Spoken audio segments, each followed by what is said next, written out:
Hola a todos, soy Andrés Felipe Flores y bienvenidos a un nuevo capítulo de Al día con las guías en tutorías Medicina Interna. El día de hoy vamos a estar haciendo un resumen ejecutivo de las nuevas guías de POC Gold 2026. Recuerden que este video es un resumen acortado. Si quieren ver el video de resumen completo de la guía, lo pueden ver en el canal. Recuerden que si quieren apoyar este tipo de contenido, pueden suscribirse, dejar un like y darle a la campanita.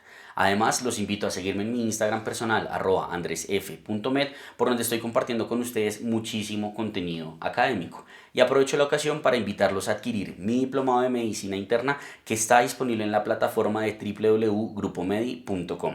Este diplomado, al igual que el resto de la oferta académica que tenemos disponible para ustedes, es actualizado, de la más alta calidad, 100% virtual y asincrónico y altamente interactivo. Además de contar con certificación con validez tanto nacional e internacional, respaldada por sociedades científicas de prestigio. Finalmente les recuerdo que esta presentación, al igual que muchas de las otras presentaciones que he expuesto en el canal, las encuentran en Studypool. El link de todo lo que les he mencionado lo encuentran en la descripción.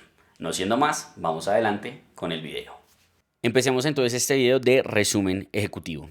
¿Qué podemos mencionar como introducción? La Gold nos define el EPOC como una condición pulmonar heterogénea, caracterizada por síntomas respiratorios crónicos, siendo los síntomas cardinales la disnea, la tos y la producción de esputo, que se deben a anormalidades, sea en la vía aérea tipo bronquitis y bronquiolitis o en los alvéolos tipo enfisema, que causan una obstrucción al flujo aéreo que es persistente y suele ser progresiva.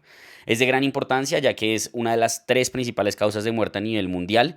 Y lo preocupante es que 90% ocurren en países de medianos o bajos ingresos, lo que indica que es una enfermedad que, si bien es muy común, es prevenible, es tratable y se puede diagnosticar de forma temprana para prevenir esa cantidad de mortalidades.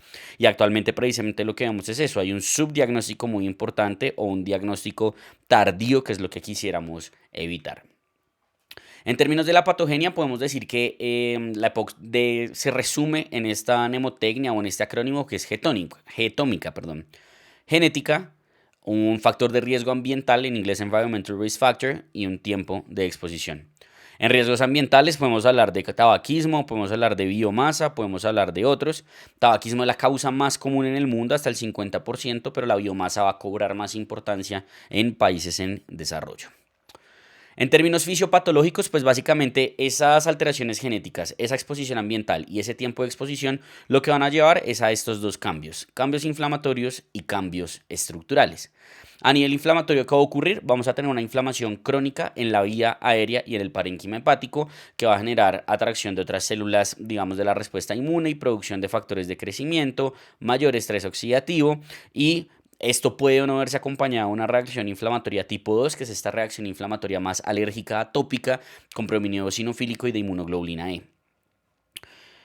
¿Eso que genera? Los cambios inflamatorios llevan a unos cambios estructurales, que son básicamente una destrucción del parénquima hepático que se traduce en un enfisema a raíz de un desbalance entre las proteasas y antiproteasas, y un aumento en los factores de crecimiento junto con una sobreproducción de moco, que lo que van a favorecer precisamente es la obstrucción de la vía aérea o un menor lumen y una mayor resistencia al flujo, principalmente expiratorio. Y cada vez más se habla de un posible papel de una disbiosis pulmonar. Clínicamente, entonces, ¿cómo se va a presentar un paciente con EPOC? Ya habíamos dicho que tenía tres síntomas cardinales. Esa disnea va a ser una disnea que es progresiva en el tiempo, inicialmente empieza de esfuerzo y posteriormente puede llegar a ser persistente o en reposo. Puede tener sibilancias recurrentes, una tos crónica que puede o no ser productiva, infecciones frecuentes, y va a tener, obviamente, esos síntomas se van a acompañar de un factor de riesgo exposicional que nos haga pensar en la enfermedad: tabaquismo, biomasa, entre otras.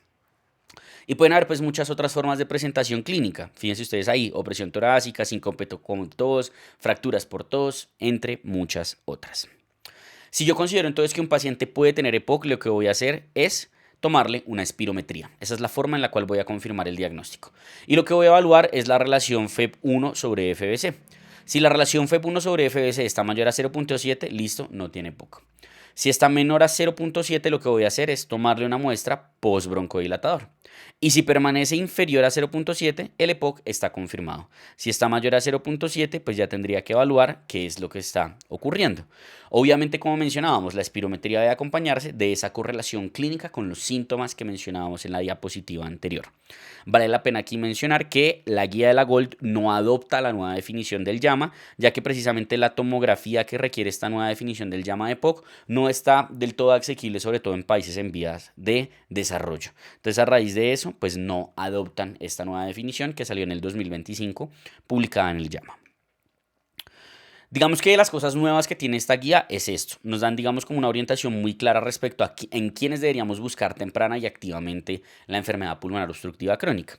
Y hablan de dos escenarios. Individuos como targeted, como objetivo, e individuos en riesgo. ¿Cuáles son los individuos que son como objetivo? Básicamente lo que nos dicen es, si usted tiene un paciente que cumple criterios para ser tamizado para una neoplasia pulmonar, o sea, para un tamizaje de cáncer de pulmón, pues ese paciente de una vez hágale una espirometría porque comparte un factor de riesgo muy importante para EPOC. Por su parte, si no cumple esa condición que decíamos, pero es un paciente que tiene factores de riesgo por una edad mayor a 35 años, exposición, factores genéticos, síntomas respiratorios, entre otras, usted lo que puede hacer es una evaluación pretest a través de cuestionarios de sintomatología pulmonar. Y si esos cuestionarios le llegan a dar positivos, pues lo que usted va a hacer es en esos escenarios ver si puede utilizar estrategias como un picoflujómetro o entre otras, y si esas son positivas, pasa ahí sí a la espirometría. ¿Listo? ¿Por qué es tan importante esto? Por lo que mencionábamos al inicio, hay un subdiagnóstico de hasta el 70% de POC y hasta el 90% en los países de bajos y medianos ingresos. Y pues esto es por todo, por factores relacionados con el paciente, con el médico y con el sistema de salud. Una vez entonces yo diagnostico que el paciente tiene POC, lo siguiente es hacerle una clasificación. Y esa clasificación es multimodal.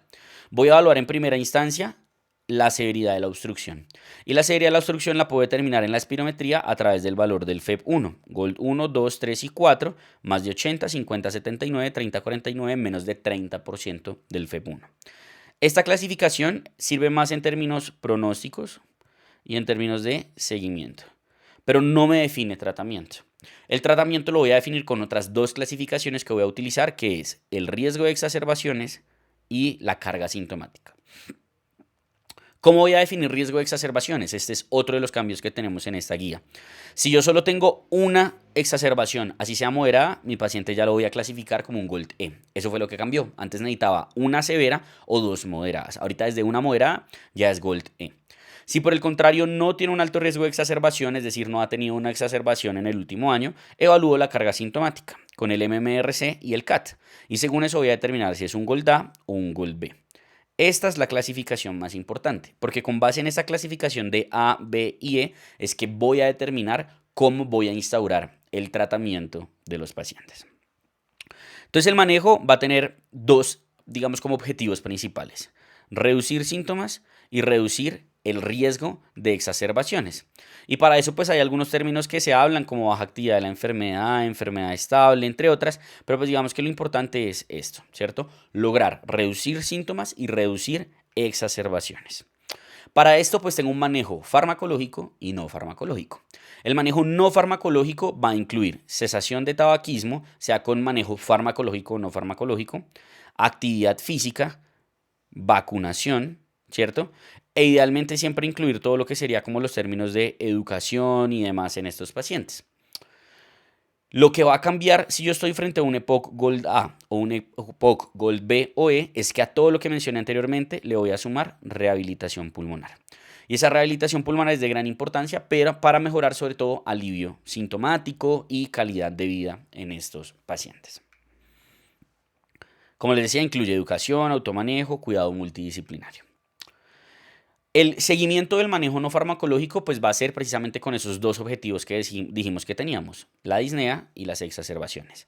Si el paciente, a pesar del manejo no farmacológico y el farmacológico que ya vamos a hablar continúa con disnea, pues tengo que evaluar, digamos, como qué estrategias le puedo implementar para mejorar la sintomatología, como estrategias de respiración, entre otras, pero también ver si es candidato a rehabilitación pulmonar para de esa manera pues ayudarle en ese sentido.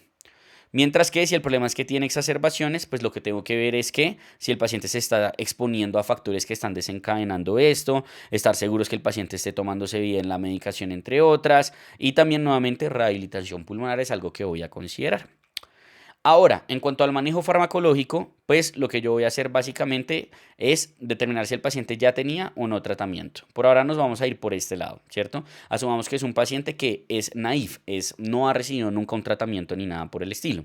En ese escenario, el manejo va a estar dirigido dependiendo de si estoy en un EPOC Gold A, Gold B o Gold E. Si tengo un EPOC Gold A, lo que voy a hacer es iniciarle algún broncodilatador, idealmente de larga acción.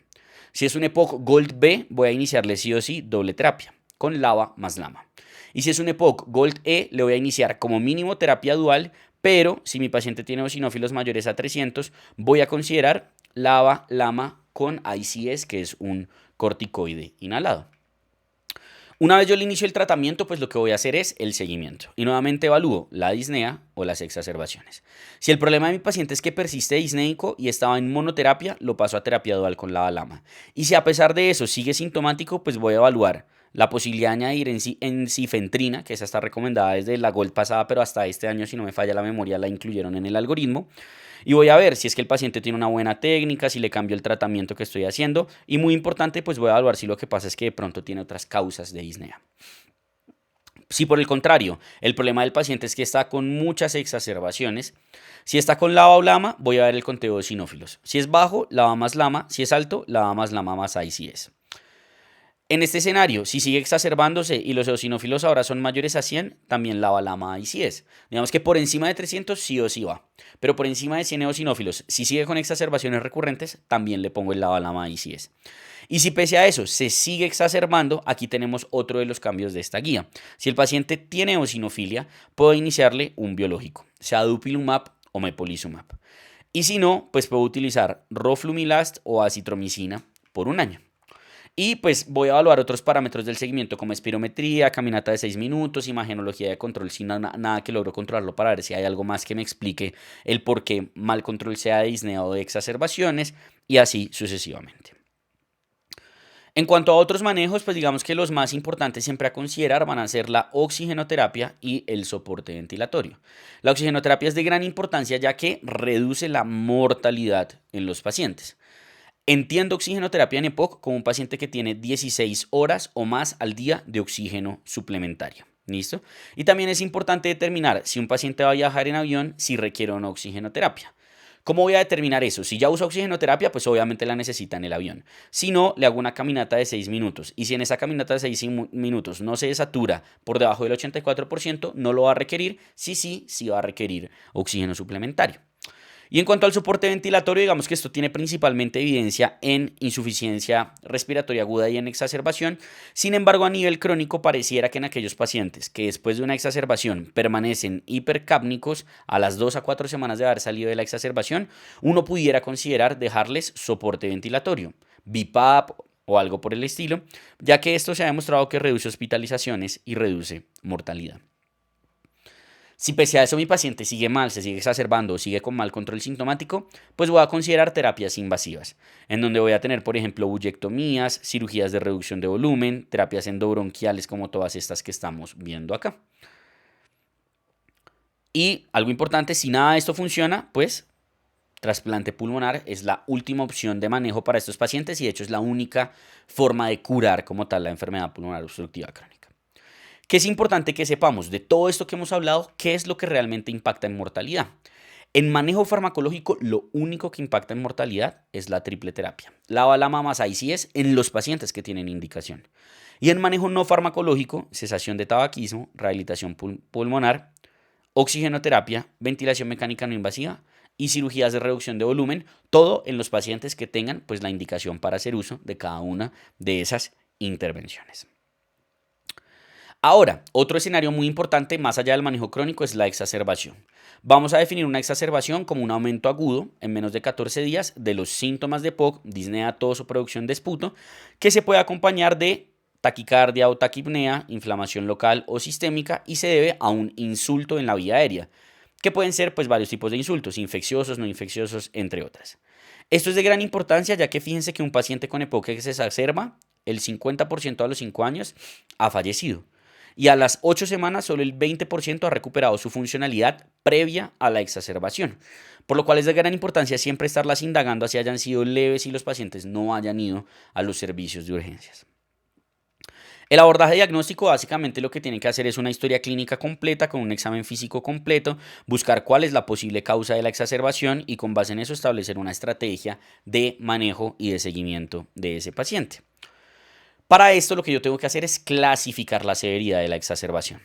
Y para eso aquí tenemos otro de los cambios que tenemos en la GOLD 2026 y es que esa clasificación retrospectiva que se usaba antes, que dependiendo de lo que hubiera requerido de tratamiento clasificaba en leve, moderado, severa la exacerbación, ya no se usa. Ahora vamos a utilizar en absolutamente todos los pacientes los criterios o la clasificación de Roma, que incluye, como ustedes pueden ver aquí, parámetros de la historia clínica y de signos vitales y la PCR. Y con base en eso yo la voy a clasificar en leve, moderada y severa. ¿Listo?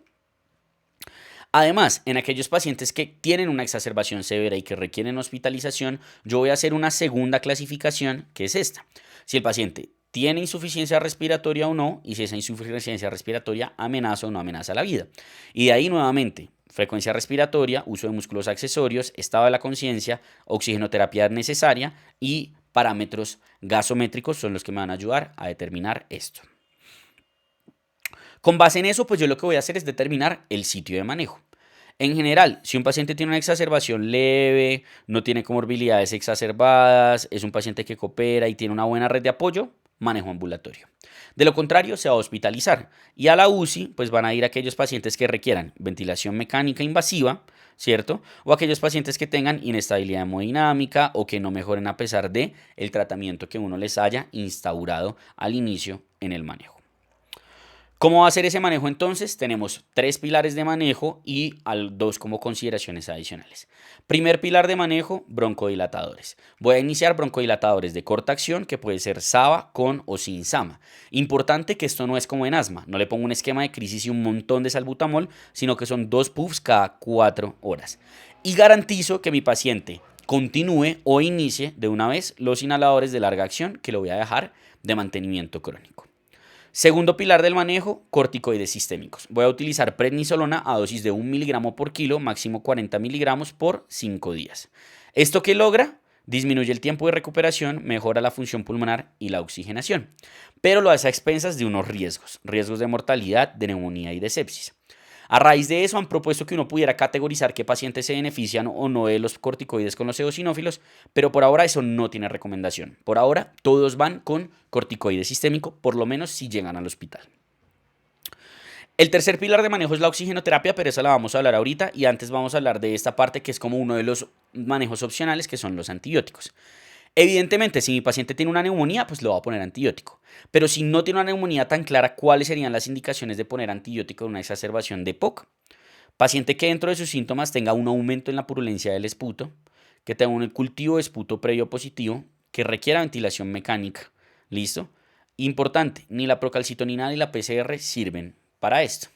Y en cuanto al antibiótico, pues en general, salvo que haya alguna otra consideración, comorbilidad o factores de riesgo, va a ser ampicilva con o sin macrolído, usualmente por 5 días de tratamiento.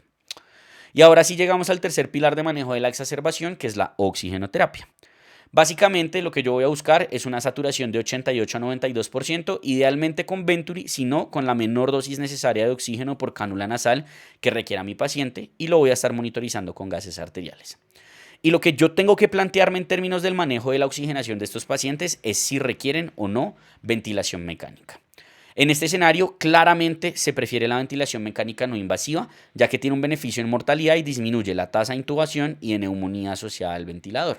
¿Listo? Si por alguna razón la ventilación mecánica llega a no ser suficiente, pues ya toca utilizar ventilación mecánica invasiva. Dentro de lo nuevo también que tenemos en esta guía es que se dan unas recomendaciones ahora para el uso de la cánula nasal de alto flujo. Básicamente, ¿en quiénes? Aquellos pacientes que yo considero que requieren no invasiva, pero por alguna razón no se las puedo poner, es una opción para tratar de diferir la intubación. En manejo crónico incluso dejan una recomendación, pero eso pues realmente apenas está en estudios, igual que no hay una verdadera como evidencia de una no inferioridad de la cánula nasal de alto flujo contra la no invasiva. O sea, idealmente si puedo no invasiva y en tal caso de que no, pues ahí sí cánula nasal de alto flujo.